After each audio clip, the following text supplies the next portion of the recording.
نماز جنازہ کا طریقہ بتا دیں جی، جنازے کی نماز کا پورا طریقہ بیان فرما دیں، امام اور مقتدی کیا کرے، نیز بالغ اور نابالغ کے جنازے میں کیا فرق ہے، مولا شیخ مہاراشٹر۔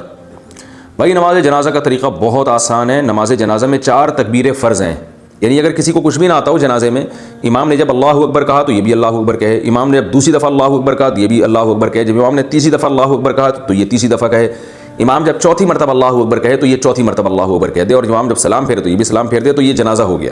چاہے کوئی بھی دعا نہ پڑھی جائے فرض ادا ہو جاتا ہے۔ البتہ طریقہ یہ نہیں ہے، مسنون طریقے پر جنازہ پڑھنا چاہیے۔ مسنون طریقہ یہ ہے کہ پہلی تکبیر کے بعد آپ ثنا پڑھیں، یعنی سبحانک اللہم و بحمدک وتبارک اسمک وتعالی جدک ولا الہ غیرک۔ اس میں بعض لوگ الفاظ بڑھاتے ہیں وجل ثناؤک، تو یہ وجل ثناؤک کے الفاظ پر میں نے بہت ریسرچ کی تھی ایک دفعہ، یہ کہیں بھی کسی بھی مستند روایت سے ثابت نہیں ہے۔ وہی ثنا پڑھنی چاہیے جو نماز میں پڑھتے ہیں ہم۔ اس کے بعد درود شریف ہے، وہی درود شریف جو درود ابراہیم دوسری تکبیر کے بعد آپ پڑھ لیں۔ تیسری تکبیر کے بعد آپ دعا پڑھ لیں۔ ایک مشہور دعا ہے اللہم اغفر لحینا ومیتنا وشاہدنا وغائبنا، یہ والی مشہور دعا بھی پڑھ سکتے ہیں۔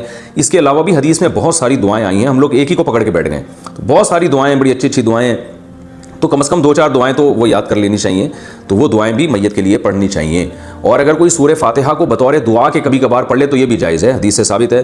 تو یہی احناف کا اور دوسرے ائمہ کا اختلاف ہے، وہ سورہ فاتحہ کو نماز جنازہ میں لازم سمجھتے ہیں اور بطور قرات کے سمجھتے ہیں، جبکہ نماز جنازہ تو ایک محض دعا ہے، اس کا وہ ارکان نہیں ہے جو نماز میں جس طرح سے دوسرے ارکان ہوتے ہیں، رکوع سجدہ، یہ چیزیں نہیں ہیں۔ تو اس طرح اس میں سورہ فاتحہ بطور دعا کے پڑھی جا سکتی ہے، بطور تلاوت کے، بطور قرات کے نہیں پڑھی جا سکتی۔